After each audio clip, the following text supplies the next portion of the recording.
네, 지금의 검사들의 집단 행동은 기시감이 듭니다. 2020년 윤석열 전 검찰총장 감찰할 당시에 전국 검찰청 검사들이 집단적으로 성명 발표하고 회의하고 그랬습니다. 그때 당시에 제가 수행한 감찰에 대해서 위법하다고, 위법한 감찰 그만두라고 이렇게 했습니다. 그런데 그 감찰이 모두 적법하다고 법원에서 1심, 2심 법원에서 모두 판단을 받았습니다. 그런데 그 검사들 당시에 성명 발표하고 했던 검사들에 대해서 아무도 징계하거나 그 집단 행동에 대해서 기소하거나 책임지는 검사들 없었고 반성하는 검사들도 없었습니다.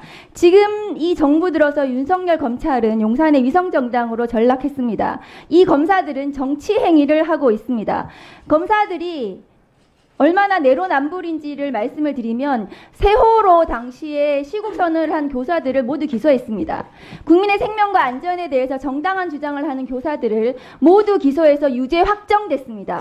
그런데 본인들은 처벌받지도 않고 징계로 책임지지도 않습니다.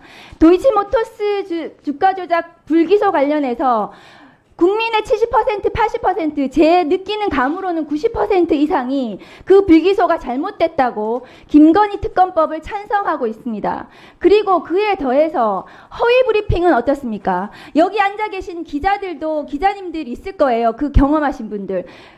기자들 상대로, 국민들 상대로 버젓이 거짓 브리핑을 했습니다. 그것에 대해서도 지금 탄핵소추 안에 들어가 있습니다. 그런데도 불구하고 이 자리에 나왔던 검찰총장, 법무부 장관이 제가 감찰해야 되는 것이 아닌가, 징계해야 되는 것이 아닌가 물었더니 의사소통의 문제다. 감찰하거나 징계하지 않겠다고 의사표명을 했습니다.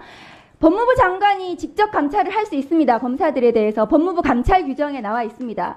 검찰총장이 징계 청구권자이기 때문에 검사들을 감찰하거나 징계 청구할 수 있습니다.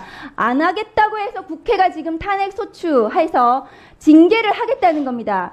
검사들을 왜 탄핵하면 안 됩니까? 그것이 어디 헌법에, 법률에 다 탄핵으로 제도가 있기 때문에 국회가 들여다보는 겁니다. 국민의 대표가 검사들을 견제하는 겁니다. 행정공무원이 똑바로 하지 않기 때문에 하는 겁니다. 그리고 이 탄핵은 대통령에 대한 탄핵과 달리 징계성입니다. 검사들은 검사징계법상 해임까지밖에 할 수 없고 파면을 할 수 없습니다.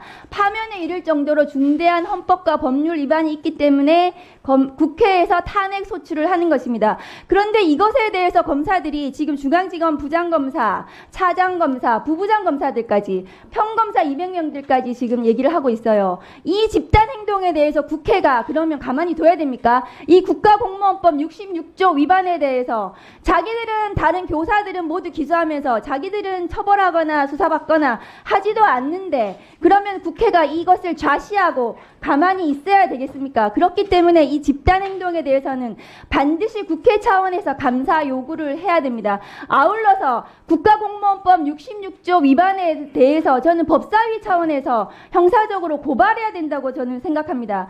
이 법무부 장관이 어제 이 검사들의 집단 행위에 대해서 감찰하거나 징계를 하기는커녕 국회에 나와서 버젓이 그것을 옹호하는 발언을 했습니다. 이 법무부 장관 어떻게 해야 됩니까?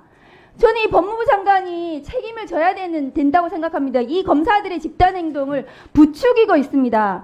그런데 이런 법무부 장관에 대해서 국회 차원에서 반드시 불러다가 그 책임을 저는 물어야 된다고 생각을 합니다. 그래서 이 감사 요구안에 대해서 저는 찬성합니다. 이상입니다. 네. 박은정 의원님도 말씀하셨고, 또 아까 곽규택 의원님도 의사진행 발언 통해서 했듯이, 조만간 적절한 시기에 법무장관 불러서 이 문제에 대해서 한번 따져 봐야 될 것 같습니다. 다음 토론하실 분이요.